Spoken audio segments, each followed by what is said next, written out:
Hello दोस्तों, नमस्कार। आप लोग कैसे हैं? आशा है कि आप लोग अच्छे होंगे। तो आप लोगों को 10 मज़ेदार कहानियाँ सुनाऊंगा। आशा है कि आप लोगों को कहानियाँ सुनकर अच्छा लगेगा। चलिए वीडियो को स्टार्ट करते हैं।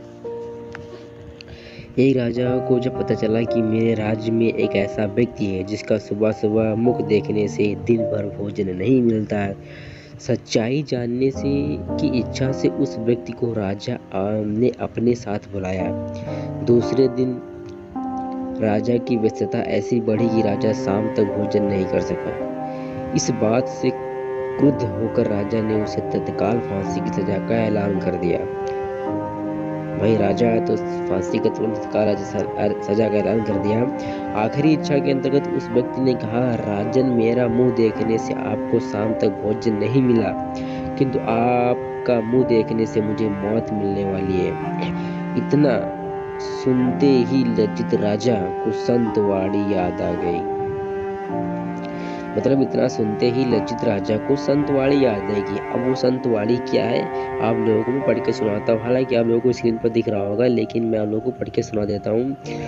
बुरो जो देखण मैं चलियो, बुरा न मिलियो कोय, और जो दिल ढूंढे आ पड़ो, मुझसो बुरा न कोय। है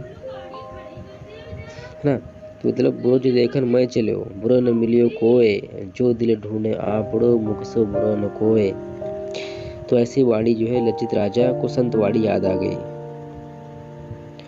तो दोस्तों आप लोगों को ये कहानी कैसी लगी कमेंट में जरूर बताएं। अब चलते हैं नेक्स्ट कहानी की ओर, जो कि इसी वीडियो में बताएंगे।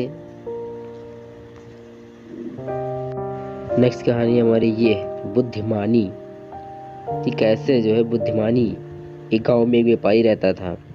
उसकी ख्याति दूर दूर तक फैली थी। एक बार वहां के राजा ने उसे चर्चा पर बुलाया। काफी देर चर्चा के बाद राजा ने कहा, महाशय, आप बहुत बड़े सेठ हैं, इतना बड़ा कारोबार है, पर आपका लड़का इतना मूर्ख क्यों है? उसे भी कुछ सिखाए। सोने चांदी में अधिक मूल्यवान क्या है, उसे तो यह भी नहीं पता। यह कहकर राजा जोर से हंस पड़ा।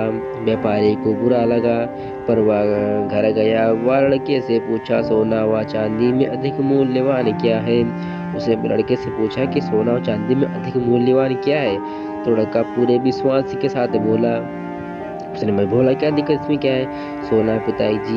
पिताजी बोले, तुम्हारा उत्तर तो ठीक है, फिर राजा ने ऐसा क्यों कहा? सभी के बीच मेरी खिल्ली भी उड़ाई। लड़के के समझ में आ गया। वह बोला, राजा गांव के पास एक खुला दरबार लगाते हैं, जिसमें सभी प्रतिष्ठित व्यक्ति शामिल होते हैं। यह दरबार मेरे स्कूल जाने के मार्ग में ही पड़ता है।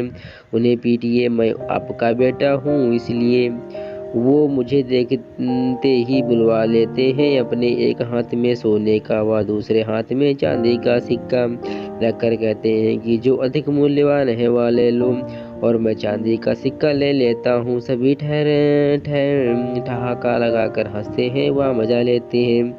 ऐसा तकरीबन हर मुझे दूसरे दिन होता है। पिताजी बोले, फिर तुम सोने का सिक्का क्यों नहीं उठाते? चार लोगों के बीच अपनी फजीहत कराते हो, व साथ में मेरी भी? लड़का हंसा। वह हाथ पकड़कर पिता को अंदर ले गया और कपाट से भी एक पेटी निकाल कर दिखाई, जो चांदी के सिक्कों से भरी हुई थी। इसके बाद एक क्लिक करें और तो दोस्तों आपको ये बुद्धिमानी कैसे लगी लड़के की, जिसने हर रोज एक चांदी का सिक्का उठाता था और सोने का सिक्का नहीं, क्योंकि वो जानता था कि चांदी का सिक्का मुझे हर रोज मिलेगा और सोने का सिक्का एक दिन उठाने से शायद बस एक ही सिक्का मेरे पास आएगा, शायद अगले दिन ना हो ऐसा। बस इसीलिए तो दोस्तों आपको कहानी सुनकर कैसे लगी कमेंट में जरूर बताएं। धन्यवाद। जय हिंद, जय भारत।